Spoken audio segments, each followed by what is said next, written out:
Só recordar que, aos resultados deste inquérito, que foi o maior inquérito realizado até hoje a oficiais das Forças Armadas, e responderam 1.105 oficiais, 1.105 oficiais. A este resultado, nós temos os resultados de cerca de 1.700 oficiais com os quais reunimos nas unidades militares, e temos os resultados do recente seminário que fizemos e onde se debateram algumas das matérias que são hoje também verificadas através deste questionário. E, portanto, será com o debate que se vai seguir a esta apresentação que nós ainda vamos obter mais informações que toda a gente conhece certamente. Na mesa estão o secretário-geral da Associação, o capitão-tenente Branco Batista e o vice-presidente do Conselho Nacional, o capitão de fragata Rodrigues Marques. E, portanto, me vão dar uma ajuda certamente preciosa. Eu vou apresentar detalhadamente, pergunta a pergunta, os resultados do inquérito. Temos 2 slides só de enquadramento para vos dizer que, precisamente, o objetivo deste inquérito foi suportar devidamente, de forma devidamente fundamentada, a atividade da OFA.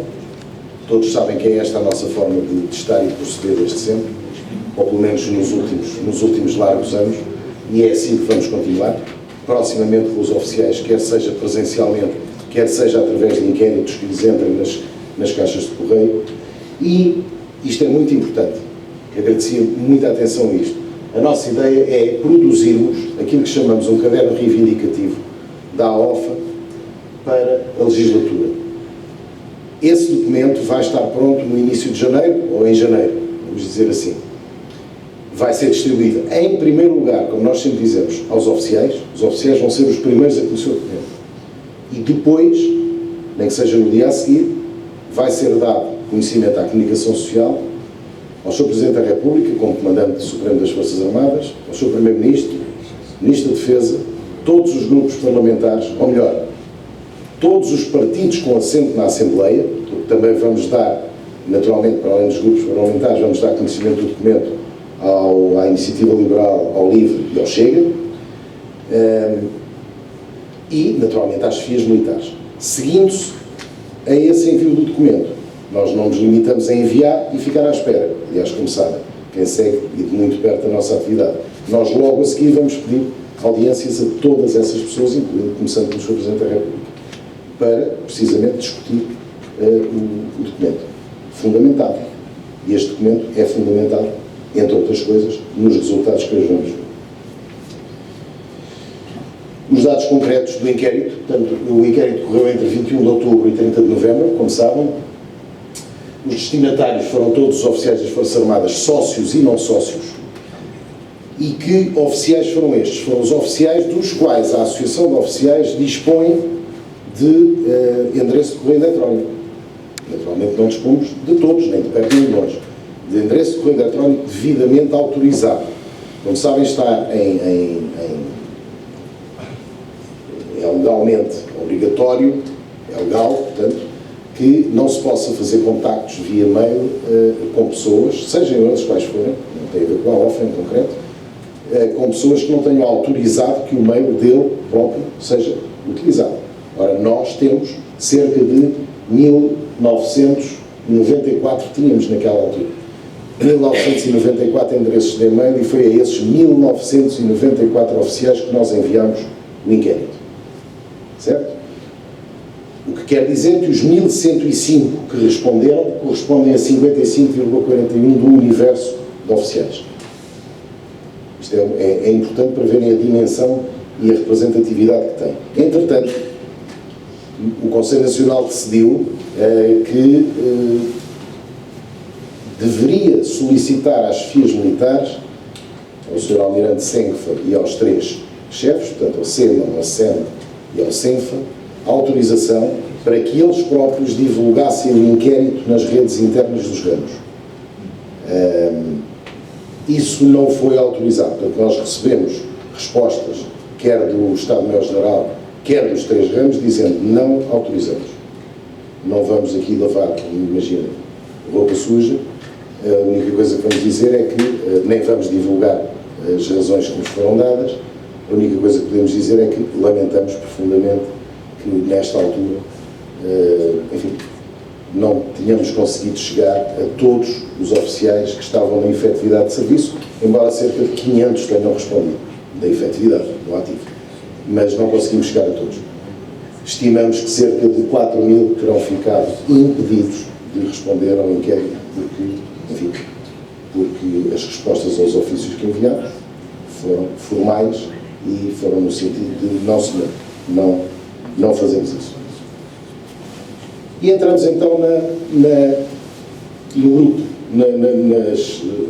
nos resultados concretos. Ao todo são 55 perguntas, divididas em 8 grupos. Aqui todos, penso eu, terão respondido e sabem disso. O primeiro grupo tem a ver com a identificação do perfil do oficial. Eu, neste slide em concreto, vou-me demorar um bocadinho mais para depois acelerar em todos os outros, para vos dar aqui umas indicações. Todas as respostas, isto é um slide por pergunta. Todos os slides têm o mesmo tipo de apresentação. Em cima, o gráfico que espelha as respostas, neste caso 44,9% tem ali sempre a legenda ao lado de camaradas do Exército que responderam, 24,6% da Força Aérea, 30,5% da Marinha. Em baixo temos uma ou mais matrizes, nós podemos fazer, nós temos a informação também em Excel e, portanto, através de tabelas dinâmicas conseguimos trabalhar os dados de toda a forma, mas colocamos pelo menos em todos eles uma matriz que vos dá umas indicações sobre como é que aquelas percentagens estão distribuídas. Neste caso, por reforma, ativo, reserva na efetividade, estão ali os números, Força Aérea, Marinha, total geral, correspondem àquelas percentagens que estão ali em cima. Na pergunta número 2, perguntávamos a situação. São 100.105. Se repararem, responderam maioritariamente, esmagadoramente, 44,5% do pessoal da reforma, 42,7% do pessoal na efetividade de serviço, ou seja, no ativo. Não sei se está, aqui importa, bom, entre militares quase que não vale a pena ou não vale a pena estar a dizer isto, podiam achar aqui alguém considerar que, está muito dividido entre aqueles dois blocos. Evidentemente, o militar ou está no ativo ou está na reforma. Tem uma situação, como sabem bem, intermédia ali de 5 anos, em que estará na reserva, e houve camaradas que estão ali, representados na reserva fora da efetividade, na reserva da efetividade, mas os grandes grupos são sempre ativo e reforma. Quanto a postos, eu diria que se aplica à explicação que se deu anteriormente. 65,2% são oficiais superiores. É normal, como sabem. No ativo é uma porcentagem grande, porque majores, tenentes, coronéis e coronéis, ou capitães de tenentes, capitães de fragata e capitães de mar e guerra, mas garantidamente depois na reserva e na reforma, tendencialmente todos os oficiais são oficiais superiores, tirando os oficiais generais, que são uma minoria, mas todos, eu diria todos os oficiais reformados são oficiais superiores, majores, tenentes, coronéis ou coronéis. Há raríssimas exceções e, portanto, daí a explicação destes resultados. De qualquer forma, dos 721 oficiais superiores que responderam, 206 estão no ativo. Onde é que residem os camaradas?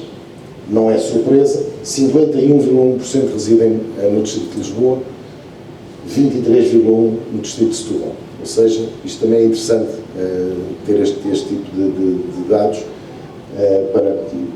para justificar algumas das coisas que vêm para a frente. Desvendo só um bocadinho, estes 70 e tal % têm acesso ao Hospital das Forças Armadas com relativa facilidade. Não é? Os outros não têm. Portanto, é bom que se tenha a noção de que cerca de 75% do efetivo dos oficiais está nos distritos de Lisboa e de Setúbal. Responderam, já agora, por curiosidade, oficiais de todos os distritos do país e das regiões autónomas, exceto da Guarda. Na Guarda é o único distrito que não temos qualquer resposta. Género. feminino ou masculino. Aqui até juntámos 3 quadrinhos por baixo. As nossas camaradas que responderam ao inquérito são cerca de 5,5%.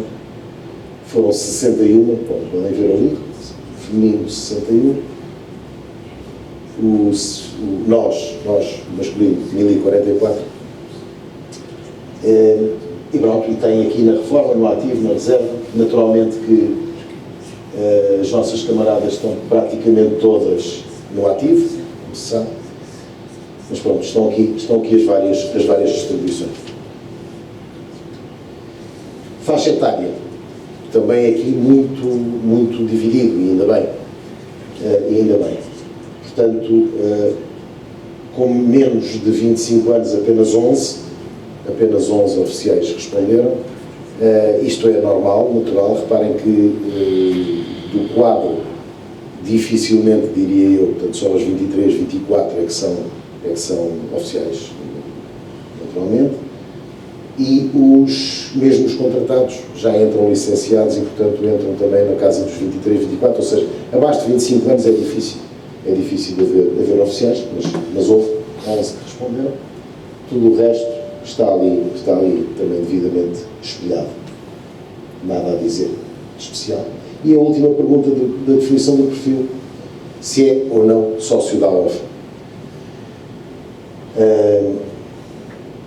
Responderam 49,7% dos sócios, ou seja, 50,3% dos oficiais, 50,3% dos oficiais que responderam não são sócios. Isto para nós tem um significado muito grande e muito importante.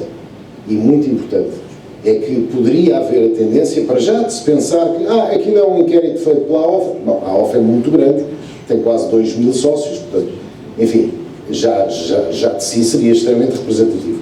Mas dizer, aquilo ficou muito interno. Não ficou. A maior parte, embora por pouco mais, mas a maior parte dos oficiais que responderam são não sócios da AOF. Não sócios. E, portanto, tem o peso acrescido que tem. E, curiosamente, este quadro para nós é extremamente importante e eu não posso deixar de dizer isto. Nós colocávamos a questão, é sócio? Sim. E se não é sócio, se pondera vir a ser sócio. Ou não pondera vir a ser sócio. Reparem que dos cerca de 550 oficiais não sócios que responderam ao inquérito, 347 dizem que fazem intenções de se fazer sócios proximamente. Isto tem, enfim, para a OFA, obviamente, um significado muito importante. Vem na linha, de alguma forma pode-nos surpreender a dimensão do número, mas vem na linha daquilo que tem acontecido nos últimos anos. A OFA tem vindo a crescer permanentemente e a crescer, em alguns anos, sensivelmente. 2019 é um bom exemplo. Estamos a crescer bastante em número de sócios. Passamos ao segundo grupo. O segundo grupo tinha a ver com a ADM, Baixa Ensino da Doença aos Militares. E a primeira pergunta que era colocada era tão simplesmente se os oficiais concordam com o atual modelo de financiamento. Bom, a resposta não pode ser mais evidente. 84,5% dizem que não concordam. Portanto, o tipo de financiamento que a ADM tem não respeita os princípios da condição militar. Inequívoco. Segunda pergunta. Considerando a condição militar e a especificidade da missão atribuída às Forças Armadas, entendo como justo que o militar financie, de alguma forma, as suas despesas de saúde, a do titular? Eu confesso que aqui, a maioria diz que não, obviamente, aliás, muito alinhada com a posição que a OFA continua a ter. Faço aqui só um parênteses. Recordo que a posição de princípio da Associação de Oficiais é que os oficiais não têm de fazer qualquer desconto para a ADM. Nós temos de regressar à situação que tínhamos de não fazer descontos para a ADM. O Estatuto da Condição Militar é isso que impõe. Não vamos aqui agora estar a dissertar sobre isso, mas é a posição de sempre da AOF e é essa que nós pomos sempre em cima da mesa. Agora, 59,3% dos oficiais concordam naturalmente logo com esta posição, mas há, curiosamente, 31,2% que consideram que, em parte, consideram a hipótese de financiar a sua própria saúde. Isto são dados que que nós vamos ter de analisar em detalhe, com várias combinações de matrizes, e depois, inclusivamente, se necessário, voltar a consultar, não por inquérito, mas até pessoalmente, nas unidades, alguns camaradas, no sentido de nos explicarem o que é que quiseram dizer com isto. De qualquer forma, a grande tendência aqui é claramente não, é isto que há a reter. Terceira pergunta, a mesma coisa, mas relativamente aos familiares.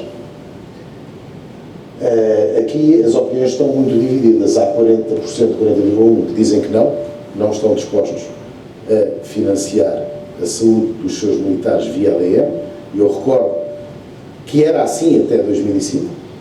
E é isso que nós defendemos, a Associação de Oficiais, é isso que nós defendemos. O titular, o cônjuge e os filhos, nós o a estudar. Não temos que fazer desconto. Isso faz parte das tais compensações e regalias que a própria Lei de Bases Gerais do Estatuto da Condição Militar lá tem plasmadas, mas não são cumpridas. Isso também é um outro aspecto que nós vamos ter que continuar a trabalhar, é que nós, militares, cumprimos rigorosamente todas as leis e todos os nossos deveres, mas depois somos confrontados com quem faz precisamente o contrário. Eu diria, reiteradamente, não cumpre as leis, não cumpre os deveres que tem para com os militares. Isso é complicado e, à medida que o tempo passa, é cada vez mais complicado. Seguros de saúde. Quisemos saber até que ponto é que os oficiais têm já suficiente informação sobre a grande diferença que existe entre um subsistema de saúde, que é o caso da ADM, e um seguro de saúde. A Multicare, a Medicare, portanto, esse tipo de seguros. Designadamente porque há duas grandes diferenças que nós até colocamos na pergunta. Tem a ver com os limites de idade nos seguros de saúde e os plafonamentos, que não existem na ADM. Bom, o que importa? 48,1% dos oficiais responderam que não estão elucidados. Não estão elucidados.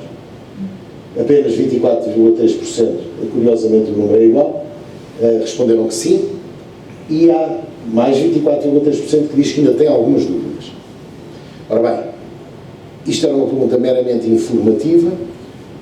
Aqui aquilo que nós nos comprometemos é, nas próximas semanas, nós próprios à OFA vamos fazer um estudo e vamos comparar valores e benefícios, digamos, da ADM com as várias empresas, pelo menos as principais, as várias instituições que apresentam seguros de saúde, e vamos então apresentar aos oficiais. Pronto, vamos esclarecer estes cerca de 70% que ou não estão esclarecidos ou ainda têm algumas dúvidas. Portanto, é um trabalho, lá está, já que resulta deste inquérito. Uma das perguntas fundamentais deste inquérito, e que sempre levantou muitas dúvidas e é muito polémica, os célebres 3,5% de desconto para a ADM, se devem ser obrigatórios ou não. Eu volto a dizer, a posição de princípio da OFA é que nem 3,5%, nem 3%, nem 2%, nem 1% é zero. E é para isso que nós estamos a trabalhar. Mas uma coisa é certa, estamos confrontados e pagamos mesmo 3,5%. A posição dos oficiais é a seguinte: 43,6% dizem que deve ser opcional. É aquele vermelho que está ali. O desconto deve ser facultativo, como na ABSE. Mas também dizem, estes 43,6%, se repararam, mas se assim for, é a minha intenção manter-me como beneficiário. Eventualmente porque sabem, enfim, ou consideram que haverá vantagens da ADM relativamente aos tais seguros de saúde. Estou a especular. Conheço muitas opiniões e esta é uma das prevalentes em quem responde daquela forma. Depois há 21,2% que dizem que deve ser facultativo, mas que se for facultativo se vão embora. Isto é que gera normalmente a polémica. Mas nós respeitamos todas as respostas que aqui foram dadas, mesmo aquelas em que há 0,5% só. Mas é para terem esta noção. Ou seja, somando 43 com 21, nós estamos a falar de 2/3. 2/3 dos oficiais dizem que o desconto deve ser facultativo. E 35% dizem que ele deve manter-se obrigatório.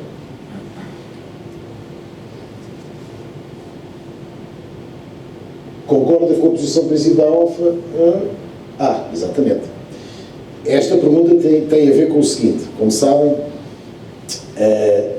os descontos que nós fazemos para a ADM estão a ser, isso é público, o Tribunal de Contas já o disse, a OFA diz há muitos anos, diz e comprova, nós temos muitos documentos, como sabem, escritos sobre isto, mas quando sai um Tribunal de Contas a dizer o mesmo, bom, aí as pessoas acreditam. Enfim, regozijamos é por termos andado a fazer esse trabalho há uma série de anos, e agora o Tribunal de Contas nos vir dar a razão. Os dinheiros são desviados, e aqui o sentido de desvio do dinheiro não é, nós não estamos a afirmar que anda alguém a meter dinheiro ao bolso, não é isso. Os nossos descontos estão a ser desviados para pagar obras, para pagar vencimentos das pessoas no IASFA, pronto. E não estão a ser aplicados exclusivamente onde devem ser. A posição da OFA, bem expressa há muito tempo, é que os descontos só devem servir para pagar às entidades protocoladas. Portanto, se eu vou ao Hospital da Luz a uma consulta, a ADM tem que fazer lá o pagamento, o resto é conversa. Ou se vou a uma entidade qualquer que não está sequer, não tem acordo com a ADM, eu pago a consulta e a ADM depois faz a devida com participação. Exclusivamente. É para isto que os nossos descontos servem. E enquanto andarmos a descontar, temos de exigir isto. Quando um dia não andarmos a descontar, que é o nosso objetivo, voltar a ser o que era, bom, aí utilizem, aí não é o nosso dinheiro com quem andam a brincar, e portanto utilizem o dinheiro para aquilo que quiserem. Pintem paredes, construam prédios, façam o que quiserem. Enquanto andarmos nós a pagar, temos de exigir isto. E pelos vistos os oficiais, 84,7% concordam. E 10,9% não sabem ou não respondem. Ou seja, eu diria que é quase unânime. Há ali uma porcentagem muito pequena, 4,43%, que diz que não. Ou seja, põe a hipótese dos descontos servirem para aquilo, eventualmente, e se calhar para mais alguma coisa. A sétima de 8 perguntas da ADM tem a ver com isto, com o financiamento ao HFAR. Uma vez mais, uma posição de princípio da OFA. O HFAR custou, até ao final de 2018, cerca de 1 milhão de euros por mês à ADM. Eu repito, 1 milhão de euros por mês à ADM. Em 2019 já não foi assim, porque foi considerado, isto era um despacho do Dr. Aguiar Branco, que levou a esta maravilha que acabei de referir. Entretanto, houve um despacho já deste Ministro, no sentido de que o pessoal, na efetividade de serviço, quando vai ao HFAR, não é a ADM que faz a comparticipação dessas despesas. Isso fez com que, em vez de 1 milhão por mês, a ADM só mete, digamos, no HFAR cerca de entre 400 a 600 milhões, 500 milhões, vamos dizer assim. 500 mil euros, perdão, 500 mil euros por mês. Portanto, cerca de 6 milhões por ano. Só que a nossa posição é a seguinte, tão simples como isto, e foi isto que pusemos aí. Se o HFAR é um hospital público, quando um militar vai aqui a São José, que está mesmo aqui ao lado, chega, paga a taxa moderadora, é tratado, está despachado. O Serviço Nacional de Saúde é que paga ao Hospital de São José. Portanto, se vamos ali a Telheiras, ao Hospital das Forças Armadas, nós também pagamos uma taxazita, mas depois quem faz o pagamento da consulta, do tratamento, da operação, seja o que for, é a ADM. Ora, isto não cabe na cabeça de ninguém, porque o hospital é um hospital público. O Hospital das Forças Armadas é um hospital público.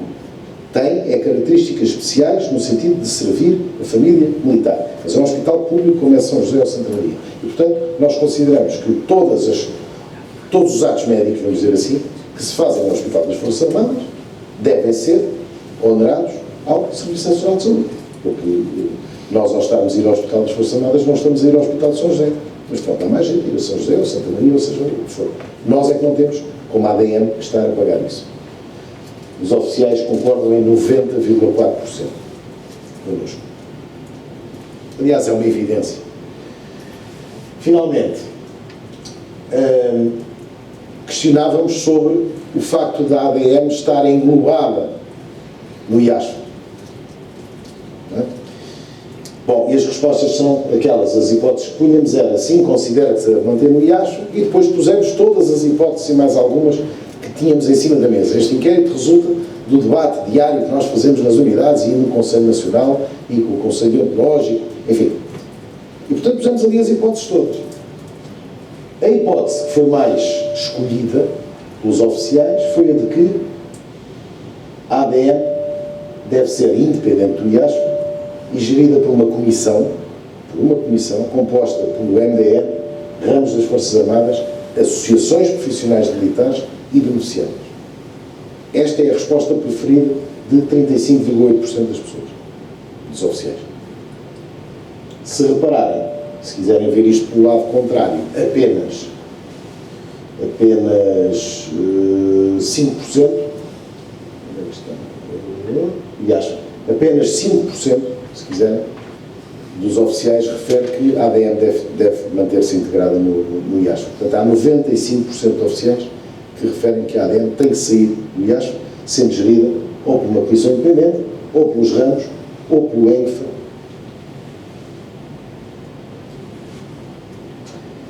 Passamos ao terceiro grupo. O terceiro grupo tem a ver só com a ação social complementar. E o terceiro grupo é quase um tira-teimas. A Associação de Oficiais defende que o IASF, melhor, o apoio social nas Forças Armadas, tem de cobrir toda a carreira do militar. Toda a carreira. O IASF não pode ser visto como um local, quase como um lar. Não me levem a mal, eu também já estou reformado. Não pode ser visto como um lar. Os camaradas do ativo, e com razão, o IASF tem uns lares onde estão os velhotes, os nossos camaradas mais antigos, e as viúvas e tal. É para isso que serve o IASF. Não é para isso. O apoio social das Forças Armadas tem de cobrir toda a carreira do militar. E foi isso que nós sempre defendemos. Fizemos inclusive um seminário há 6 anos atrás, exclusivamente sobre isso. E temos um documento enquadrador nesse sentido. Bom, o que é que fizemos? Resolvemos colocar aos oficiais 8 perguntas, no sentido de lhes dizer, de 0 a 10, diga lá o que é que pensa sobre aquilo que a AOF diz nestas matérias. Primeiro, a célebre história das creches e dos jardins de infância nas unidades. Fomos gozados aí, a torta e a direita. Ei, agora vão querer... Eu agora falo assim porque convictamente pensamos de uma forma e agora os resultados confirmam que afinal os oficiais pensam como nós. Afinal pensam. Portanto, eles quando olharem, quando digo eles, quem de direito, quando começar a olhar para estes dados já a partir de logo à noite, se é que não estão já neste momento coisas a sair da comunicação social, se calhar não vão rir tanto como andaram a rir de uma série de propostas. O oficial quando entra para as Forças Armadas é pai ou é mãe. Precisa de ter apoio social, obviamente. Não é depois aos 80 anos, precisa. Aí também precisa, mas aos 20 já precisa. Aos 25, aos 27, aos 28. Bom, creche. Estão ali os valores. Em todos estes quadros nós somámos em baixo a percentagem de quem respondeu 8, 9 ou 10. 8, 9 ou 10. Ou seja, limite superior, que é concordam inteiramente com a OF. No outro extremo, 1, 2 e 3 é discordam. E, portanto, fica ali uma franja no meio, que por acaso normalmente não é muito significativa, mas somamos as positivas e as negativas, vamos dizer assim. 68,51% dos oficiais concordam com a OFA que deve mesmo haver creches nas unidades. E já agora, só 12% é que dizem que não. Só 12%. Segundo ponto, lar académico. Por carga d'água é que os oficiais que moram em Viseu, em Coimbra, em Castelo Branco, quando os filhos vêm estudar para Lisboa, para o Porto ou para Coimbra, têm que estar a pagar quartos a 300, a 400 e a 500 euros para o filho poder estar a estudar. O IASF tem, como sabem, de infraestruturas, já teve lares académicos e, entretanto, acabaram com aquilo tudo. Pois, com certeza que acabaram. Nós sabemos porque é que acabaram. Mas nós reclamamos que quando o oficial tem os filhos já na faculdade, tem que ter este tipo de apoio em Lisboa, Porto e Coimbra, pelo menos nos 3 grandes polos universitários. Bom, só concordam connosco 69,14%. E não concordam 10%. Terceira, questão das habitações. Sem cambalachos. Sem cambalachos, como nós temos também escrito muito sobre isso. O IASFA tem um património que é nosso, dos militares, somos nós que pagamos, é mesmo nosso, que tem que pôr ao serviço das pessoas, sem cambalachos. E nós questionamos isso também. Com preços usufruíveis, de habitação com rendas justas, mas controladas, enfim. Uma coisa bem feita, como infelizmente não está a ser ainda nesta altura, e não foi, aliás, sabem de, infelizmente, muitos casos complicados que por aí apareceram. Bom, 76,29% concordam. Apenas 6% não concordam. Lares e residenciais para os idosos da família militar. Isto sim, aquilo que é mais conhecido. 90,41% obviamente concordam. Apenas 1,99% não concordam. Postos clínicos associados aos centros de apoio social, nós tínhamos até há uns anos, ainda temos alguns, nós tínhamos postos clínicos, mas postos clínicos a sério. Não é um posto clínico só para ir lá levar uma injeção.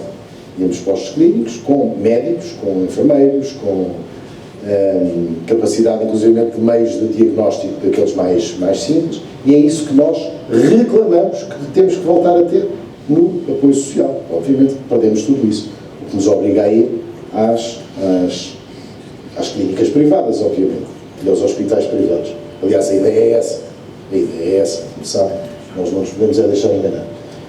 79,80% concordam, apenas 4% não concordam. A sexta pergunta tinha a ver com as mesas residenciais nos principais centros urbanos, com capacidade de alojamento temporário. Nós isto vamos tendo, mas vamos tendo, enfim, pouco e cada vez menos. É preocupante porque era não só para dar apoio aos militares na situação de efetividade de serviço, que fazem uma deslocação rápida ou são colocados noutra unidade e têm que ter ali uma forma de apoio próximo, pelo menos temporário, mas inclusivamente os oficiais que andam permanentemente em trânsito, em serviço, 1 dia, 2 dias, não é? E depois não só também, todos os outros, por exemplo, nas alturas de férias. Não é? Nas alturas de férias. Nós temos vindo a perder um bocado isso, 80% concordam e 4% não. Serviços de apoio a férias e centros de repouso. Isto não tem só a ver com aquelas férias que o IASFA promove no estrangeiro, com aqueles intercâmbios com forças armadas de outros países. Também tem, mas não só. Nós, isto é simples de fazer, nós defendemos que os militares têm que ter capacidade também em território nacional para poder ter infraestruturas que estejam à sua disposição para férias. Existe o Parque de Lagos, eu sei, um pouco mais. Se necessário for, não vemos problema nenhum em fazer acordos. Tantas entidades têm esse tipo de acordos, e pusemos ali um exemplo, o Inatel, por exemplo. 73% concordam, 5% não concordam. E a última tinha a ver com os célebres empréstimos financeiros que foram pura e simplesmente extintos. Nós temos aqui oficiais na sala que passaram pelo IASFA com posições muito relevantes na área financeira e que, não vamos discutir isto naturalmente, mas posso-vos dizer que os empréstimos, aqueles empréstimos limitados em valor, não é? Sabem de que empréstimos é que eu estou a falar? O IASFA fazia empréstimos aos oficiais, não sei se os mais novos sabem, o IASFA fazia empréstimos aos oficiais, mas de valores limitados, não era para comprar casas, nem coisas desse género. Questões de saúde, para pagar impostos que, epá, não consegui pagar os impostos, emprestam lá dinheiro, a juros baixos. Aquelas verbas que andam ali a rolar são nossas. São nossas. E, portanto, nós sempre vimos com bons olhos aqueles empréstimos. Até isso acabou. Mas isso foi extinto. Acabou mesmo.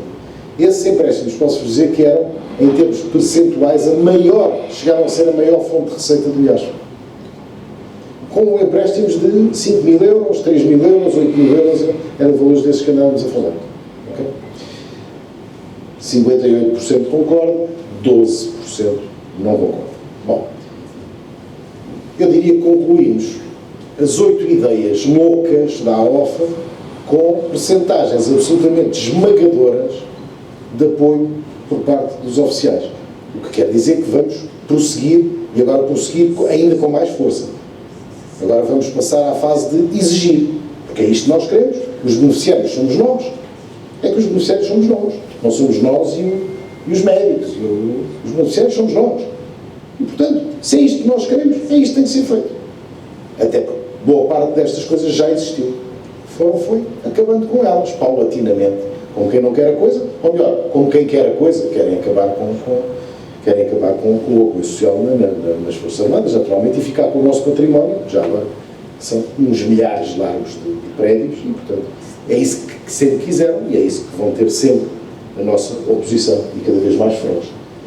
A ação social complementar, questões gerais, aquelas anteriormente eram as 18 perguntas das nossas ideias, que quisemos expor aos oficiais, indagá-los. Agora são 4 perguntas de questão geral. No seu entendimento, quem deve providenciar o apoio no que respeita à ação social complementar? As hipóteses eram, como sempre, muitas. Todas aquelas que fomos ouvindo. O IASF, naturalmente, que é quem hoje fornece esse apoio. O ENF, os 3 ramos. Os 3 anteriores, houve quem sugerisse que no inquérito colocássemos esta resposta, dizer, é o IASF, mas é com o apoio efetivo dos ramos, como se sabe, hoje não existe, e do ENF. Portanto, os 3 anteriores eram uma hipótese também, e lá está, uma comissão independente. Comissão independente, neste caso, MDR escovado daqui para fora, que não tem nada a ver com isto, o IASF é nosso, o apoio social é nosso, uma comissão composta por ramos, as associações profissionais de militares e beneficiários. Porque nem todos, infelizmente, nem todos os camaradas são sócios das associações. Bom, e pensamos que é evidente, uma vez mais, a opção dos oficiais vai no sentido que seja uma comissão a gerir a ação social. No mesmo formato já agora que tem a GNR. A GNR é gerida pelos ramos, pelas associações, precisamente, e pelos beneficiários, tal e qual. E depois, está ali a distribuição. O IASF vem então em segundo com 21,9%. Pergunta seguinte. Tem conhecimento de todas as valências que o IASF deve providenciar, tal como os seus estatutos atuais. Ou seja, o que deve fazer efetivamente, aqui isto é assustador. 74,2% dos oficiais dizem não, nem faço ideia do que é que eles devem fazer. É a tal situação. Tenho ideia que aquilo é uns lares e umas coisas assim. Não, o IASF estatutariamente tem de fazer muito mais do que aquilo que está a fazer. Muito, muito mais. 74% dos camaradas demonstram que não sabem. Nós até pomos aqui em baixo uma hipótese. Será só erro de comunicação do IASF? Não custa nada o IASF informar os beneficiários. Fazemos isto. Bom, se a malta não sabe, é porque há algum problema qualquer de comunicação. Ou então não tem mesmo nada para oferecer, que é mais plausível. Ou então querem que se esqueçam que ele existe. Ou então querem que se esqueçam, como diz o Sr. General, que eles existem, que é para dar o tempo para fazerem as moscambilhas todas que sabemos. Esta é uma pergunta claramente que o Sr. Tenente-General de Serafim vai com certeza ver e atender com muito mais importância e relevância, porque pode efetivamente ser um bom de comunicação. A seguir, Também perguntámos se, em termos gerais, estão criadas pelo IASFA, o que é que os oficiais pensam, em termos de se o IASFA terá as condições necessárias para fazer face a eventuais necessidades de apoio social. Bom, e aqui, uma vez mais, 60 e tal por cento dizem que não. Não, afirmam que não. Reparem, afirmam que não. 33% nem sabe, nem responde. Portanto, eu diria aqui mais uma boa pergunta para o IASFA e a direção do IASFA olhar para estes dados e atuar, naturalmente, imediatamente sobre eles, diria. Finalmente, ainda quisemos ir mais longe e perguntámos aos oficiais se alguma vez usufruíram de algum benefício da ação social complementar. 67% dizem que não, mas 31% dizem que sim, curiosamente. E não é tão curioso como isto. Os mais antigos, por exemplo, tiveram os empréstimos. Eu respondi, eu estou naqueles 31%, porque eu em tempos, há 25 anos para mais, tive um empréstimo desses, aliás, e portanto, usufruí. Mas agora não o teria, porque os empréstimos foram cancelados, acabaram, eliminaram, já não existem. Não é? Depois há os camaradas que têm as casas atribuídas, portanto, há uma série de camaradas que estarão ali naqueles 31%. Os outros 67% não. Essa é outra questão, lá está. O IASFA por falta de comunicação, por falta de oferta, ou seja, aquilo que for, a esmagadora maioria das pessoas não tem. E à medida que vamos avançando no tempo, os camaradas mais novos vão engrossando aqueles não é? Passámos à parte do Estatuto. Aqui tínhamos 12 questões. A primeira tem a ver com a passagem à reserva. As propostas da AOFA são muito claras, dá muito tempo. Eu não vou transformar isto numa reunião das unidades. Estou a apresentar o resultado do inquérito, tenho que ter essa noção. Mas, naturalmente, para enquadrar, nós propomos que os oficiais passem à reserva, possam passar à reserva por declaração. Eu vou-me embora, Sr. Chefe de Estado-Maior, por declaração, aos 55 anos, ou 40 anos de serviço militar, portanto, incluindo os aumentos. Era assim até 2015. Eu estou sempre a recordar que tudo isto, ou quase tudo isto, nós já tivemos. Foram-nos retirando. Portanto, nós estamos aqui com utopias. Isto era assim. Em 2015, há 4 anos atrás. Deixou de ser. E deixou de ser porque, pura e simplesmente, substituíram o O pelo I.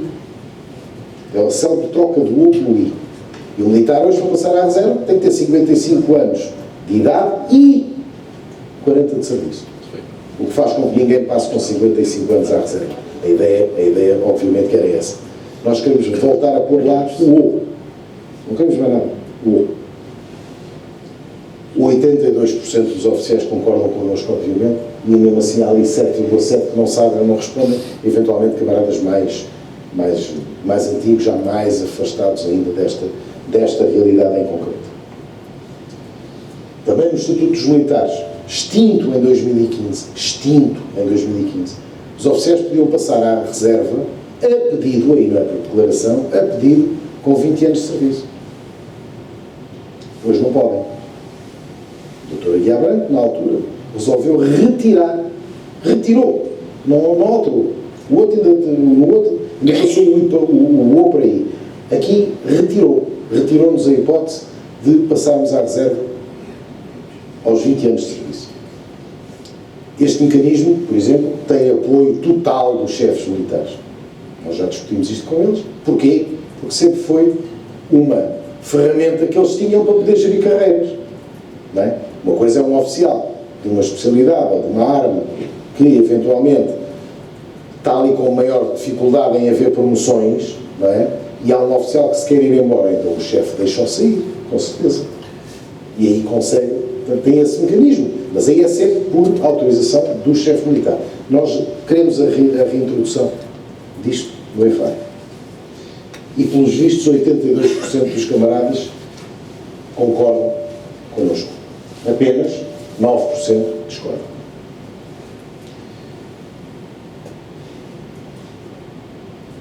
As promoções. Bom, as promoções é esmagador. 93,4%, só faltava dizer que eram 100%. O que foi colocado, e está ali, para não estar a ler, é a questão elementar, com que nos vimos debatendo desde 2011, mais uma vez, até 2011 não era assim. Meu tio, uma jornalista, perguntava-me, mas isto sempre foi assim? Eu disse, não, só a partir de 2011. Já vem desde o tempo do Dom Afonso Henriques que não era assim. Ela ficou a olhar para mim desde o tempo do Dom Afonso Henriques, sim. Foi desde o Dom Afonso Henriques que iniciou um procedimento. E o Dr. Aguiar Branco acabou com ele em 2011. Portanto, foi entre 1943 e 2011. Vigorou isto. Ela ficou a olhar, mas ela escreveu isto. Pôs entre parênteses, mas escreveu. Ainda bem que escreveu, porque foi uma piada. Ora bem, os oficiais, neste caso, são sujeitos a promoções, portanto, aqui excluímos a reserva e a reforma. O que está a acontecer é, têm vaga a 1 de fevereiro. Não são promovidos. São promovidos quando Sua Excelência, o Ministro das Finanças, e Sua Excelência, o Ministro da Defesa, fazem um despacho conjunto a autorizar de uma vez só todas as promoções. E fazem sempre no dia de São Promover, como nós dizemos, que é em dezembro, alguns em dezembro. Claro. Porquê? Porque só a partir desse despacho é que os militares são todos promovidos. O tal camarada de fevereiro. Ele vai buscar a data, mas não vai buscar o dinheiro. Imaginem. Isto nunca existiu nas Forças Armadas. Isto não pode voltar a existir. Isto tem que acabar rapidamente, porque isto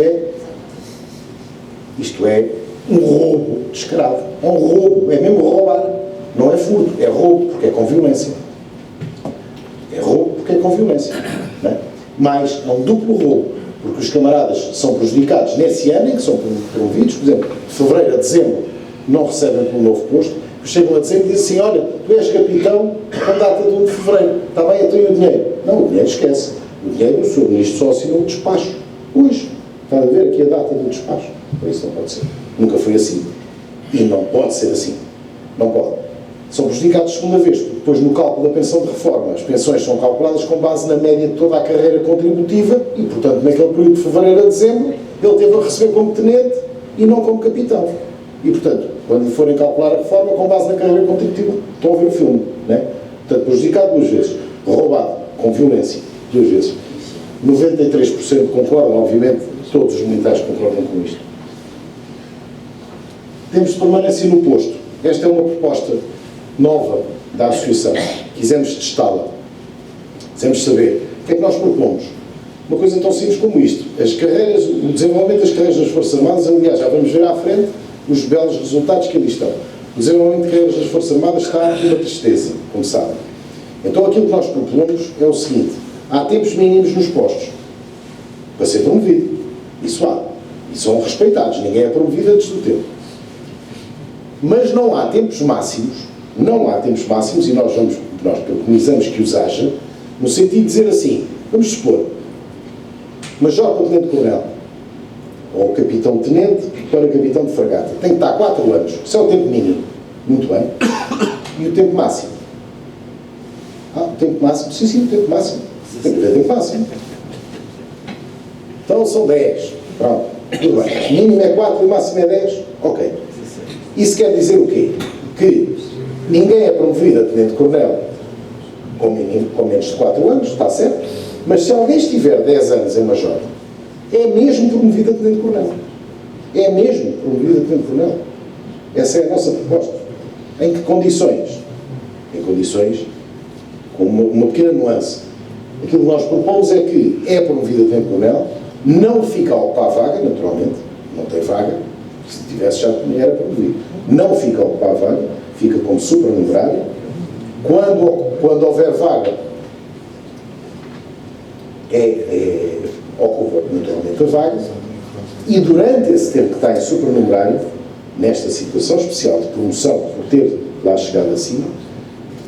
Durante esse tempo, portanto, esse tempo não conta como tempo de posto. Estão a ver? Não conta como tempo de posto para a promoção que depois é cobrada. É que esse tempo, só o tempo de suplemento. Isto evita, principalmente no Exército, isto é determinante. Nós estamos a falar de coisas da vida de muito boa gente. Os oficiais do Exército, principalmente os do Exército, da Academia, estão a começar a cair. Quando dizemos a cair, é passar à reserva por limite de idade no posto. Estão a começar a cair, precisamente porque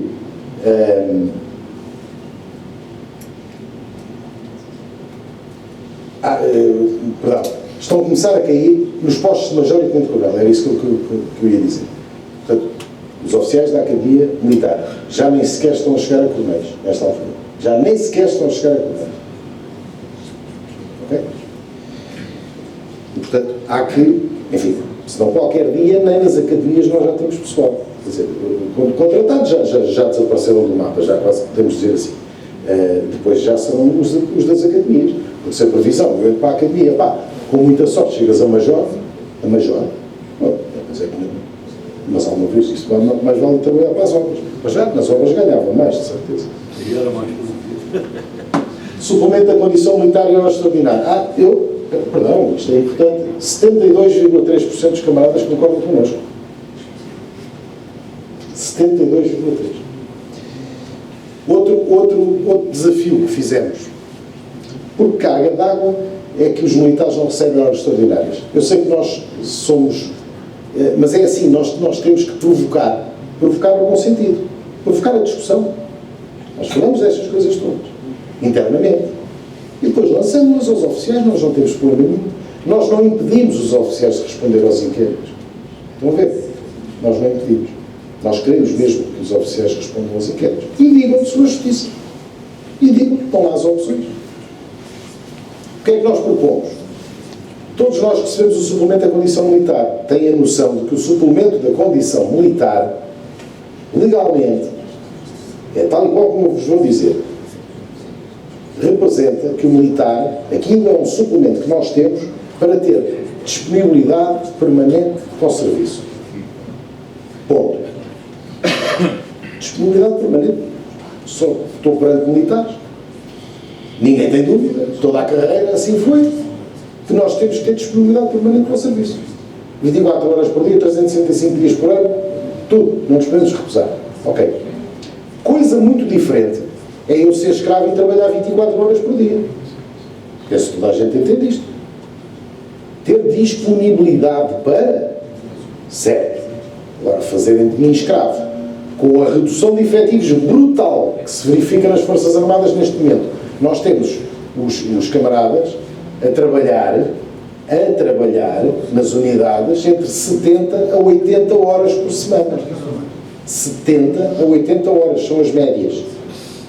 Ora, a função pública trabalha 35. Eles estão a trabalhar 70 a 80 horas por semana. Portanto, aquilo que nós questionamos é só isto. Disponibilidade permanente para o serviço, nem pomos em causa, obviamente. Obviamente. Não queremos a tropa do rolo soldado. Não é a tropa das novas China. Não, é disponibilidade permanente para o serviço. Agora, quando se trabalha, temos de ter um horário de referência e dizer, os militares também trabalham 35 horas. Podem ser 35 horas das 4 às 6 da manhã. Pois podem, tudo bem, é tal disponibilidade para o serviço.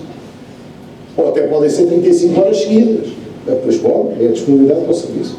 É necessário, a missão tem que se fazer. Agora, nós não somos escravos. Não temos que trabalhar 80 horas todas as semanas. Porque se nos querem trabalhar 80 horas todas as semanas, então, deem-nos o mesmo estatuto que têm os funcionários públicos, como nos andam sempre a empurrar. Nós, para tudo, somos funcionários públicos, menos para algumas coisas, que é o que lhes interessa. Então, em tempo de paz, nós ressalvamos bem, em tempo de paz. Em tempo de guerra, não estamos cá. Em tempo de guerra, isto que estamos aqui a ver, não se aplica. Em tempo de paz, o militar fez naquela semana 70 horas. Não tem 35 horas para receber horas extraordinárias, é simples. Podem até compensar, então tem mais 2 dias de férias, ou mais 3 dias, não interessa. Tem de ser compensado. Horas extraordinárias têm que ser ressarcidas. Tem que existir este conceito. Era a nossa pergunta. 53,3% dos oficiais disseram que sim, concordam connosco. É mais de metade. Nós estamos habituados a porcentagens dos 80 e 90. Mais de metade concorda connosco. 37,4% não concordam. É um tema fraturante, está lançado, vamos certamente falar dele. O importante é que os que estão no ativo, 74,5%, sim. concordam. Isso é que é o mais importante. Exatamente. Isto é, estas Os que já matrizes estão eu não fora, tenho que dar. os que já estão fora do ativo, esses já nem contam para este campeonato. Os que estão no ativo é que contam. Isso é Temos ali 74,5%. 74,5% do pessoal do ativo concorda. Sim, as horas extraordinárias aplicam-se. O ressarcimento de horas a mais, vamos dizer assim, aplica-se a quem está no ativo, na efetividade de serviço. Já agora, para quem não sabe, isto dos países desenvolvidos da Europa não é novidade, isto é o normal. Sim, há vários países onde isto já é uma realidade. Não estamos a inventar. Estamos na Euromil e falamos muito com eles e eles connosco. Ainda sobre o Estatuto, exclusividade, outra questão que se está sempre a levantar. Infelizmente, como sabem, este ano perdemos um piloto que estava a fazer combate a incêndios. Uma empresa civil. E a comunicação social agarrou-se. O grande tema foi se ele podia, se um militar pode desempenhar funções fora da instituição militar. E levantam-se aí logo os arautos da desgraça, não é? Não, então os militares não podem, mas é que não podem mesmo. O militar não pode. Bom, não pode. Então, na altura nós comentámos, fomos chamados em entrevistas, etc. E dizemos, tudo bem, um piloto, ele era capitão, na Força Aérea ganha 2.000 euros por mês, só para estar a fazer aquele combate a incêndios, pagam-lhe 14.000, enfim, é só 7 vezes mais. É só 7 vezes mais. E, portanto, se pagarem aos militares todos, não é só aos pilotos, é a todos, isto não se passa só com os pilotos, é médicos, é engenheiros, é informáticos, é tudo, não é? Se pagarem a todos os militares como devem pagar, se calhar este problema não se põe. Bom, mas a questão era perguntar aos oficiais o que é que achavam. Está ali bem expresso. 73,3% diz que claramente os oficiais têm direito, mantendo, lá está, sem prejuízo da permanente disponibilidade para o serviço. Nós pomos sempre a missão em primeiro lugar. Somos todos oficiais, militares. Portanto, para nós a missão é a missão. Agora, obviamente, diria. Lei das armas. Aqui são 3 perguntas seguidas. Lei das armas, tudo isto tem a ver com o seguinte. Até 2015, os militares, os oficiais, tinham direito, no ENFAR, à detenção, uso e porte de arma de qualquer natureza. Aliás, eu se pegar no meu bilhete de identidade militar, está lá bem escarrapachado, e vocês se pegarem nos vossos, está lá escrito. Em 2015 isso foi retirado do ENFAR, não sei se calhar nem se aperceberam disso, ou melhor, nós tanto falámos nisso. Os militares agora não têm esse direito assim expresso no ENFAR. As razões são muitas, nós já fomos à Assembleia da República, ouvidos em comissões, inclusive, direitos, liberdades e garantias. Se os militares não têm direito, à detenção, uso e porte de arma de qualquer natureza, pergunto eu, quem tem? Quem tem? Eu já discuti isto com muita gente. É que o de qualquer natureza, o de qualquer natureza tem a ver com o seguinte, não é a pistola, isso, nós usamos todos a pistola e a G3 e tal, não, é que os militares movimentam mísseis, certo? Mísseis, por exemplo, mísseis, de toda a ordem, o pessoal do Exército, mísseis terra-ar, o pessoal da Força Aérea, os mísseis ar-ar e ar-sol, é disso que estamos a falar. O pessoal da Marinha, torpedos. O arma de qualquer natureza tem a ver com isso. Retirarmos essa hipótese. Com todas as implicações legais e barracas que está a dar, naturalmente. E porquê? Não vale a pena estarmos agora aqui, não há tempo para estarmos a falar sobre isso. Concorda que a AOFA defende que esse direito deve ser reintegrado no ENFAR. Só foi retirado em 2015, uma vez mais o Dr. Aguiar Branco. Concorda Bom, é claríssimo, 86,5 concordo. Sobre este trabalho da Lei das Armas, nós já nos fartámos de trabalhar. Há aqui camaradas que fizeram autênticos compêndios, que são especialistas na área, que foram enviados a toda a gente. Depois nós fomos chamados à Comissão de Defesa, fomos chamados à Comissão de Direitos, Liberdades e Garantias. E daí, de muito trabalho, de alguns anos, resultaram efetivamente alterações à lei. Mas ainda não a reintrodução do ENFAP, tal como nós a preconizamos e queremos. Aqui só questionávamos se os camaradas tinham ideia do trabalho que a AOFA, concretamente, fez nesta área.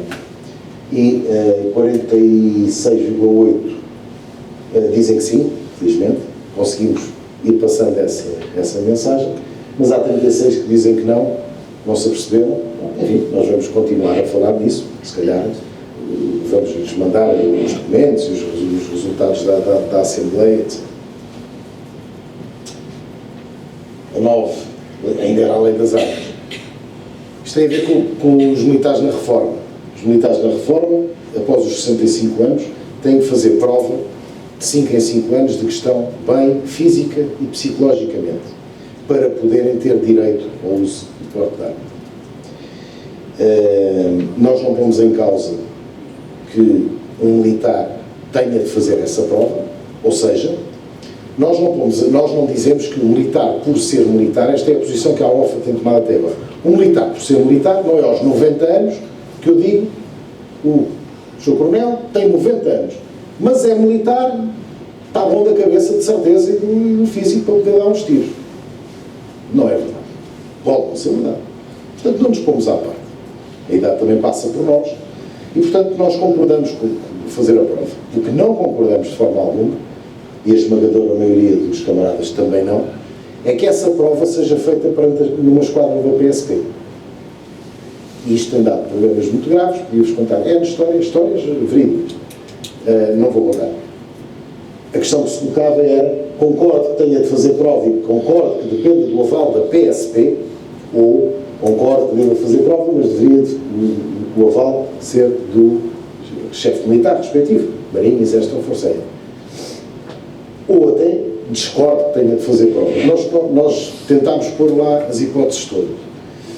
E houve 15% dos camaradas que disseram, eu discordo, nem prova tenho que fazer. Respeitável na mesma, naturalmente. Agora, 61,5% dizem que é perante o chefe militar, não é perante a PSP garantidamente.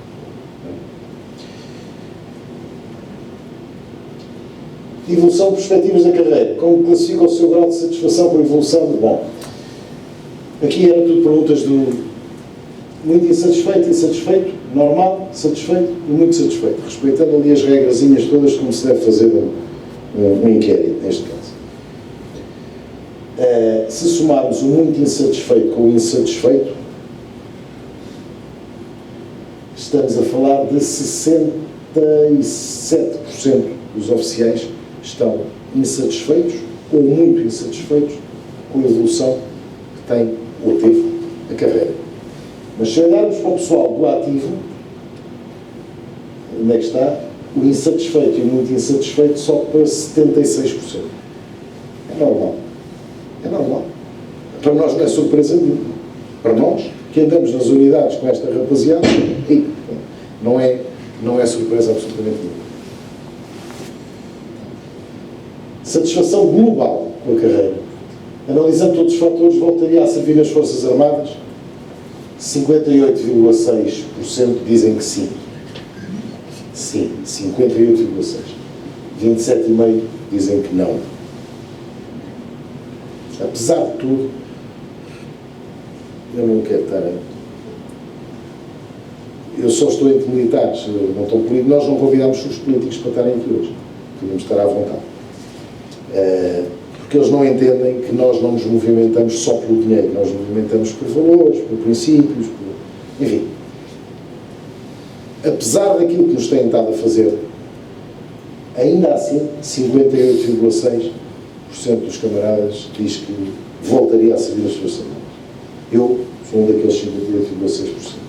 Faço parte. Com muito orgulho. Respondi daquela forma. Analisando todos os fatores que hoje conhece, aconselho a alguém a ingressar. Aqui é preocupante. Aqui é preocupante. Aliás, enfim, os números são o que são. Eu não deveria estar a fazer juízos de valor. Mas, enfim, sou militar há 40 e qualquer coisa anos e, portanto, estas coisas tocam. 35,8 dizem que sim. É ali o azul. Dizem que sim, que, portanto, aconselham as pessoas a entrar. Mas 36,8 dizem que não. É uma ligeira maioria, diz que não. E tão ou mais grave do que isto, porque nós também pusemos essa hipótese, é 15,7% dizerem, não, eu aconselho, mas é para ele depois saltar para a GNR ou para a PSP. Nós sabemos quais são as condições que a GNR e a PSP têm em termos remuneratórios. E, portanto, há uma percentagem altíssima, 15% dos camaradas aconselham a que se entre nas Forças Armadas, mas para saltar para a GNR e para a PSP. Não é o filme, não é? Aos quais se juntam os 38,6%, que dizem que não. Os dois, bom, acabámos mais uma fase, que era a fase do, e já estamos próximos do fim, a fase dos estatutos militares das Forças Armadas. Entramos num grupo altamente polémico. Uma vez mais, o debate está lançado, já não é o debate, nós neste mesmo hotel já promovemos 2 seminários, os camaradas, muitos dos que estão aqui estiveram, com oficiais, sargentos e praças de outros países que têm sindicalismo militar. O sindicalismo militar é hoje uma realidade banal em toda a Europa, incluindo nos países da NATO, em variedíssimos países da NATO. Portanto, para nós não é tabu, nem nunca foi tabu. Eu próprio, quando vou às unidades falar com os oficiais, reunido, que elas são as manhãs, que estamos 3 e 4 horas reunidos, dedico sempre um quarto de hora, 20 minutos, para falar de sindicalismo militar. Não temos de ter medo das palavras. Sindicalismo militar, qual é a dúvida? Vamos discutir, vamos falar, se for melhor para nós. Não é? Bom. Agora há dois direitos, aliás, há 2 direitos que nós temos andado a reclamar já perante o poder político, já começámos, e vamos insistir, e vamos conseguir, garantidamente, e espero que não dure muito. Primeiro é o direito de representação coletiva. Esta pergunta tem a ver com isso. O que é o direito de representação coletiva? É o direito que a OFA tem, como a OFA, de ir a tribunal, representar os oficiais. Nós temos mais de 100 processos em tribunal, neste momento, a OFA. Só que não podemos lá estar como a OFA, imaginem. Temos de arranjar sempre grupos de oficiais que se voluntariam para serem eles a aparecer em tribunal. E depois ganha-se as ações e os resultados aplicam-se a todos os outros. É ridículo. Não nos é concedido o direito de representação coletiva. Ninguém consegue explicar o porquê. Mas não nos é. Mas é isso que nós reclamamos. Até por outra razão, é porque se a OFA puder representar os oficiais, paga uma vez as custas. É uma entidade. Assim, não estando autorizada, nós temos de avançar sempre com 5 processos de cada vez para gerar jurisprudência. Isto agora não me quero alongar. Pagamos 5 vezes as taxas. Mais, expomos os camaradas. Expomos os camaradas. É o capitão tal e o tenente tal e não sei o quê. Mas não têm que ser expostos. Não têm que ser expostos. Portanto, há várias razões, e esta é complicada. Quem é o camarada de batido? Por acaso é, e muitos dão mesmo a cara, e cada vez mais dão, porque já não há tempo de medos tão significativos como havia há 10 anos atrás e há 5 anos atrás. Mas é prejudicial. Bom, 86,1% dos oficiais pensam como nós. A outra tem a ver com a negociação coletiva. Eu há bocadinho falava na comunicação social e dizia, negociação coletiva, sim. Vou-vos só dar um exemplo. Quem é que na concertação social ou fora dela representou os militares, agora na recente discussão sobre o ordenado mínimo nacional? Pergunto? Já pensaram nisso? Quem é que representou os militares? Os outros são representados por sindicatos, por associações patronais, e os militares. Ninguém. A resposta é simples. Ninguém. Ninguém. Eu não digo que tem que ser eu, ou um deles. Os militares têm que lá estar.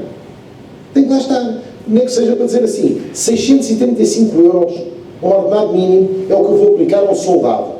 O soldado tem a tal disponibilidade permanente para o serviço, ganha mais 120 euros do tal suplemento, dá 700 euros. Nós temos tudo e mais alguma coisa, e os senhores também têm. Isto não é possível, pagar a um militar. Não é possível. Não é. É uma profissão altamente arriscada, estão a trabalhar 70 e 80 horas por mês. Por isso é que ninguém vai para as Forças Armadas. Não é?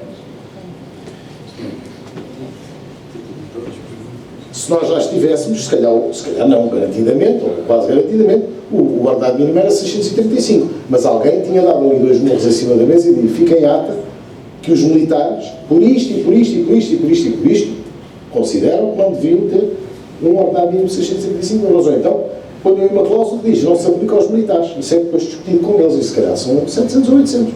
Não é 685. Isto é negociação coletiva. É isto que nós queremos. Sindicalismo em Portugal. Claramente, a pergunta foi feita. O que pensa sobre a possível existência de sindicatos em Portugal? Sindicatos militares. Reparem. 23% é o verde, 23% diz que concorda em absoluto e até já devíamos ter sindicatos militares. Bom, isto é para início de conversa. É um quarto dos oficiais, diz logo isto. Depois, 29% diz, concordo que sejam iniciados passos nesse sentido. Ou seja, concordo com o sindicato militar, obviamente. E 22% diz, discordo, por princípio, mas considero como inevitabilidade. Ou seja, some-se 23 com 29 com 22, ou se quiserem, para facilitar a conta, só há 17% que dizem que não. Só 13,4% dos camaradas do ativo é que discordam frontalmente do sindicalismo militar. Esses é que contam, camarada. Não, esses é que contam. Desculpa lá, mas esses é que contam. Porque aqueles que já não estão no ativo, do ponto de vista, digamos assim, de força social, não estão menos ou nada, pá. Mas não. Eu o que disse foi, somando. Porque se pode somar. Não, pera. Eu ouvi o que dizeste, não vamos entrar. Depois no fim. Somando aquelas 3 percentagens, nós estamos com cerca de 75% dos oficiais que concordam com o sindicalismo militar. Pronto. E aquilo que o Sr. General acabou de me dizer foi que, somando as percentagens do pessoal do ativo, são 75% também. Não, desculpa. É conhecido. Não foi isso que eu disse. Olhando só para os camaradas que estão no ativo, desses, só 13% é que discordam frontalmente. Certo. E esse é que é o fator determinante. O resto é só para confundir o resultado da sondagem, ou da opinião. Permitam-me a expressão. Porque aqui o centro de gravidade são os camaradas do ativo. Porque se eles tivessem uma opinião diferente, claro.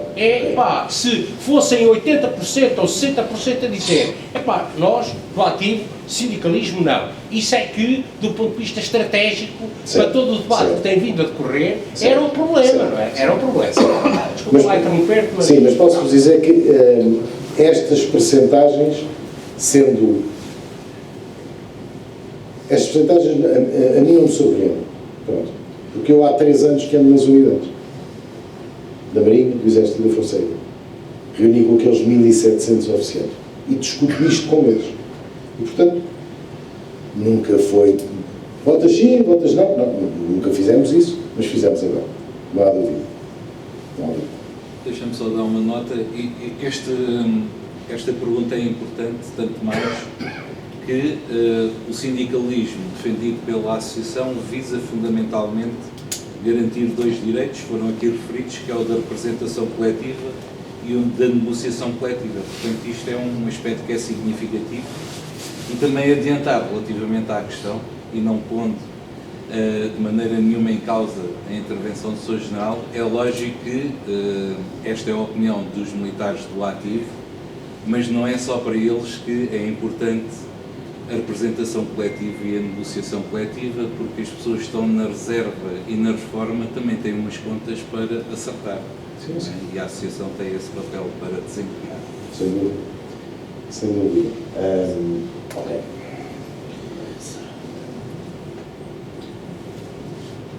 Sindicalismo militar e direito à greve. É, talvez, já sabíamos, ou já imaginávamos, que seria a questão, neste grupo, a questão mais, eventualmente, mais polémica. Porque a esmagadora maioria dos países da Europa tem sindicatos militares, ou associações sindicais, o estatuto é que é importante, mas tem a restrição do direito à greve. Tem a restrição do direito à greve. Embora haja países, creio que a Dinamarca, a Dinamarca tem direito à greve. A Dinamarca tem direito à greve. Portanto, tem o estatuto sindical, os oficiais das agências de praça têm o estatuto sindical exatamente igual a qualquer outro. Na Suécia tem, mas aplica. Na Suécia tem, exatamente. Os países dos escandinavos todos e, portanto, não fazem diferença cá. A questão, exato, a questão que nós quisemos colocar foi o que pensam os oficiais dentro já da questão do sindicalismo militar sobre o direito à greve. Bom, e as respostas são aquelas. 48,7% discordam frontalmente do direito à greve. É uma porcentagem muito grande. 48,7%, mas eu diria, apesar de tudo, é minoritário. 48% em 100. Se estivéssemos a falar de eleições, isto era uma derrota, mas era uma derrota à tangente, mas era uma derrota. 22% discordam genericamente, mas aceitam, sob determinadas condições.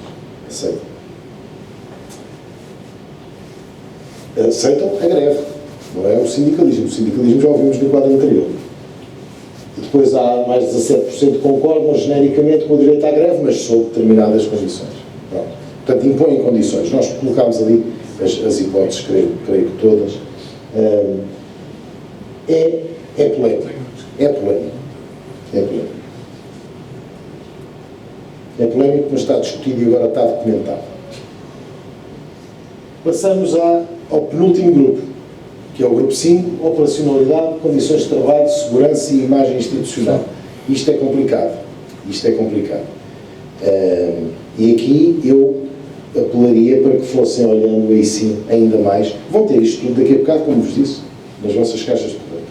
Mas que olhassem, porque aqui estamos a falar basicamente, aqui sim, claramente, operacionalidade, condições de trabalho, segurança e a imagem nem tanto, mas as três primeiras do pessoal no ativo. Pessoal no ativo. Vejam as percentagens. Condições de operacionalidade.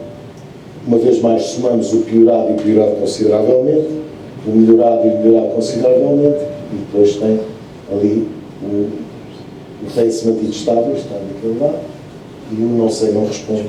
Portanto, somar, 72% dos camaradas dizem que as condições de operacionalidade das Forças Armadas estão, neste momento, piores ou consideravelmente piores. E a questão era sempre levantada nos últimos 5 a 10 anos, não é ao dia de hoje. O que é que se tem vindo a passar? E a resposta é clara. Em termos de condições de trabalho, sim, vou deixar. Não vou a seguir. Em termos de condições de trabalho, o panorama é idêntico. 72% dizem que as condições são as piores, ou significativamente piores. O piorado e o piorado consideravelmente, apenas 5% dizem que as condições de trabalho melhoraram. Condições de segurança, esta preocupa-nos muito. Mais de 50%, 51,95%, dizem que as condições de segurança, a pergunta é clara, as condições de segurança em que são cumpridas as missões.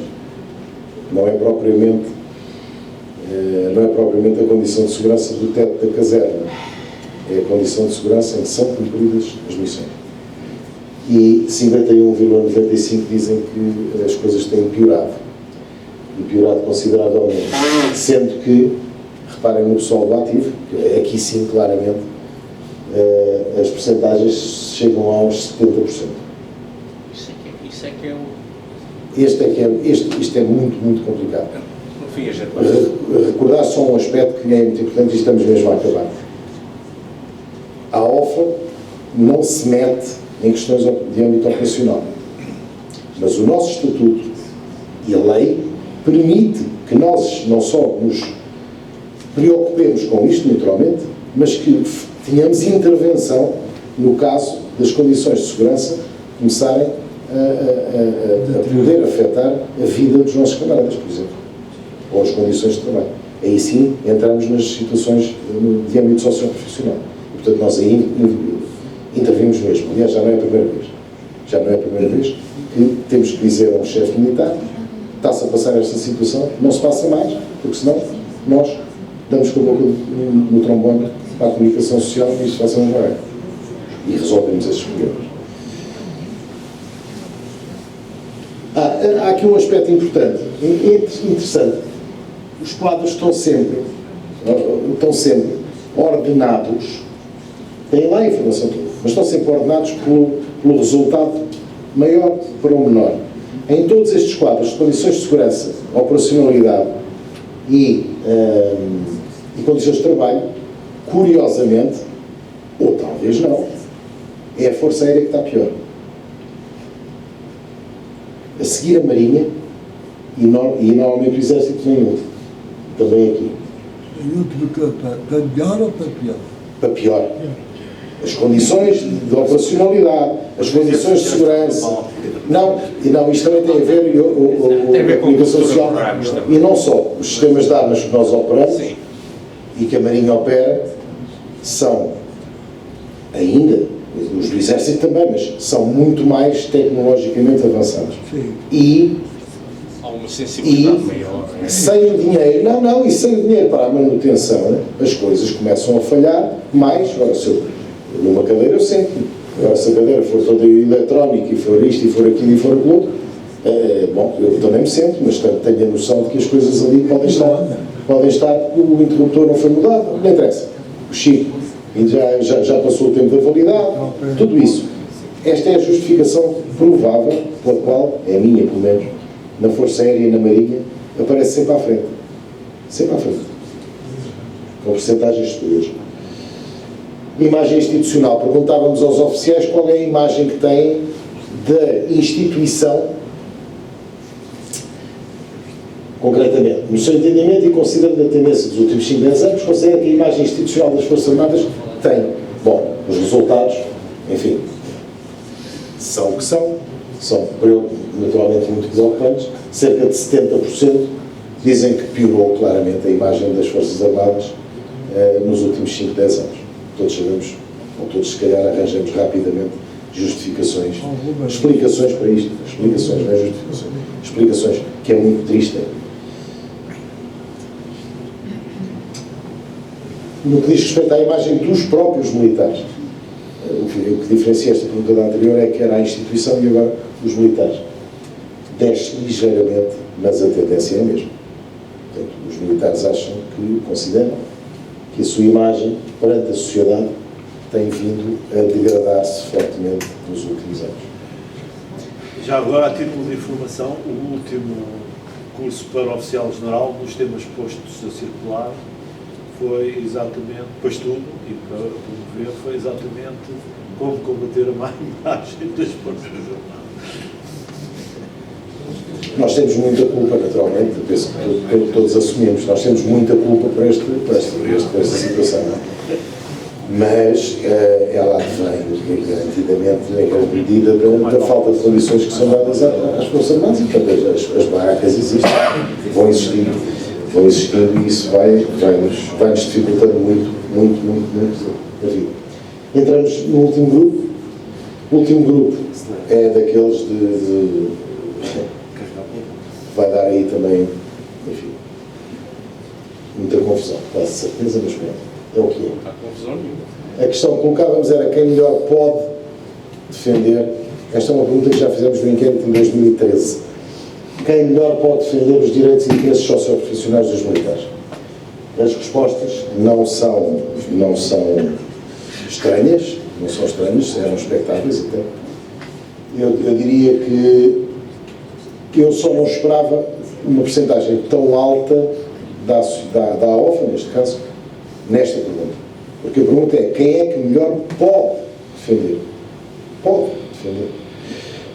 E, portanto, a Associação 47,6, quase por metade dos militares, quase, seguida, claramente, pelas FIAs militares, 33,8. Quem melhor pode defender é quem tem o dever de tutela. É simples, a resposta já é daquela de qualquer miúdo da segunda classe, já sabe escrever, responde logo. Quem melhor pode defender? Quem tem o dever de tutela? São as FIAs militares. E 10,1%, inclusive o Presidente da República. A AOFA não tem dever de tutela. Não tem, não. A AOFA não tem dever. Não vamos seguir agora. O que está ali é que 41,74%, e depois podemos debater o centrar da avaliação dos esmiuçados resultados. Quando estamos a falar... Deixa-nos mostrar só os 2 slides a seguir, que já... Não, mas aqui é 41,74% dos camaradas que estão no ativo pronunciaram-se de que é nas APMs que se revêem como entidade que os defende. Pá, está ali. São 41,74%. É a maior percentagem. O resto tratamos por depois. A pergunta seguinte é que, na prática, quem é que tem defendido?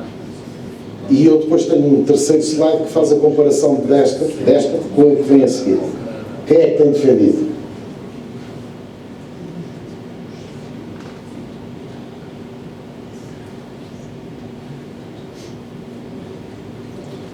A vossa imagem institucional não está mal. Não. Eu diria que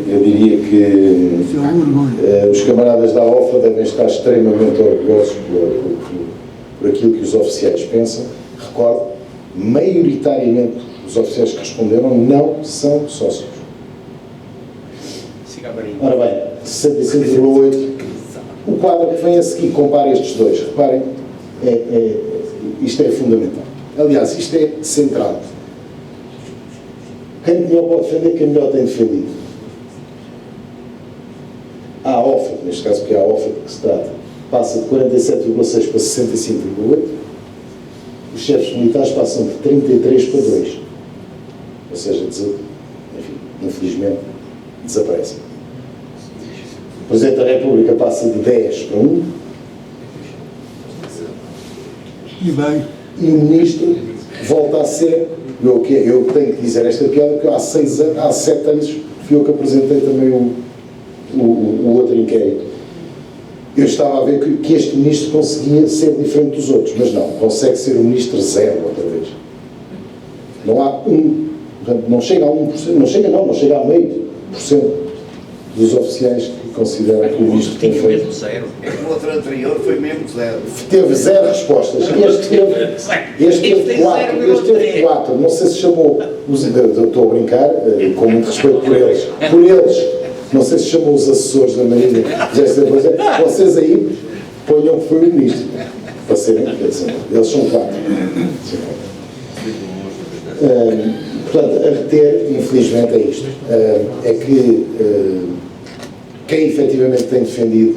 Aliás, esta pergunta vem na sequência de todas as outras que aqui estivemos a ver, recordando que 300 e tal oficiais dos 500 não sócios que responderam referiram que se vão fazer sócios agora. E, portanto, isto é o que é. Isto é o que é. É claro que para nós, como Associação de Oficiais, estes resultados são fantásticos. Obviamente, estamos muito orgulhosos deles. Mas é pena. Tentar tomar as situações que eu tenho. Mas, aqui, considera que existe uma excessiva influência do poder político nas Forças Armadas.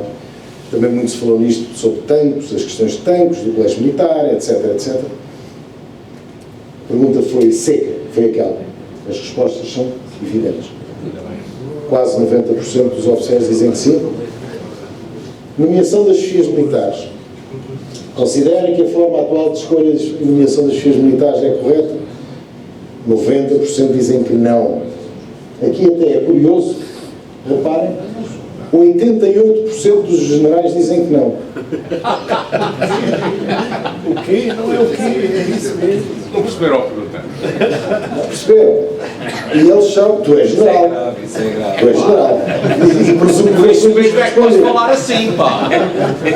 Não, e responderam 60 generais. É o início, está lá, 60 generais. Portanto, não é adequado. Esta é muito complicada também. Nós temos vindo a fazer o papel de malucos ao longo dos anos e reclamamos, porque lá está, temos que defender os interesses dos oficiais, mas temos também de promover a discussão e o debate de novos temas, como hoje estivemos aqui já a fazer. E lançámos esta. Nós temos dito, e não é só por causa da nomeação das FIAs militares, da forma de nomeação das FIAs militares, não estamos a falar em nenhum chefe militar em concreto, obviamente, é a forma de nomeação das FIAs militares leva a que as Forças Armadas estejam a ficar, quanto a nós, partidarizadas. Partidarizadas. E nós sabemos bem a diferença entre partidário e politizado. Eu não estou a afirmar politizado, estou a dizer partidarizadas. E, pelos vistos, há 71,7% de camaradas que concordam connosco. Não é só por esta via. Atenção ao regulamento de avaliação de mérito que está a tentar ser implementado e que nós estamos na Assembleia da República já com a Comissão de Defesa marcada outra vez para lá irmos, porque conseguimos levar aquilo para ser alterado e vai ser alterado, o regulamento de avaliação. Porque é mais uma forma clara de partidarização das Forças Armadas. Partidarização das Forças Armadas. Os oficiais estão bem informados, pelos vistos. Qual o seu grau de satisfação? São as duas últimas. Tínhamos que acabar, enfim. Era a única em que nós gostávamos mesmo de perguntar diretamente às pessoas sobre a OFA. Perguntámos qual o grau de satisfação sobre a forma como a OFA tem vindo a exercer as suas funções na defesa dos direitos. Volto aqui a recordar, mais de metade dos oficiais que responderam não são sócios, por enquanto. Se calhar logo à noite já são muitos. 80,09% dizem que estão satisfeitos ou muito satisfeitos com o trabalho da OFA. 19,9% não estão. E nós, aqueles 80%, o que eu tenho a dizer é que vamos continuar a tentar fazer o máximo possível para manter a vossa confiança e apoio. Aqueles 19% consideramos-nos naturalmente e vamos tentar chegar-nos e tentar saber as razões pelas quais a OFA não tem, segundo eu, feito um trabalho que os convença. Embora reparem, daqueles 19%, que é desses que eu estou a falar, 13% veem com indiferença. Apenas 4,98% com insatisfação e 1,63% com muita insatisfação. Então, estamos a falar de 6% dos camaradas que claramente dizem não concordo com aquilo, com a forma de atuação da OFA, e depois há uma porcentagem importante, 13%, que diz nem quer saber. Literalmente é assim que nós... E, portanto, preocupa-nos que nós queremos chegar a todos. Mas eles já responderam ao inquérito. É importante. E, por fim, a última pergunta era esta. O que é que pensam os oficiais sobre este tipo de inquéritos? Bom, aqui é 100%. São 99,3% dos oficiais dizem que a realização deste tipo de inquéritos é muito boa ou boa. Portanto, o restante, que já de ser 0, qualquer coisa, é má ou muito má, portanto é absolutamente desprezível a percentagem, não a opinião dos camaradas, mas a percentagem. E, portanto, em face disto, o que a OFA vai com certeza continuar a fazer é inquéritos, naturalmente, aos oficiais, para lhes dar a palavra. Inquéritos desta dimensão, provavelmente uma vez por ano, mas inquéritos temáticos muito específicos sobre o Estatuto Remuneratório, sobre a ADN, sobre a ação social complementar. Vamos fazê-los com muito mais frequência, não sei quando for necessário fazer, para suportarmos melhor as nossas posições. Esperamos naturalmente, embora tenhamos batido o recorde de 1105 respostas, nunca ninguém respondeu, nunca houve um inquérito com esta dimensão, mas que à próximas oportunidades esse direito de resposta possa ser exercido por todos os camaradas e não só por aqueles a quem nós já temos o meio autorizado para lhes fazer este tipo de desafios. E pronto, camaradas, na AOF e através da AOF, os oficiais terão sempre garantido a sua palavra. E agora vamos todos trabalhar sobre isto.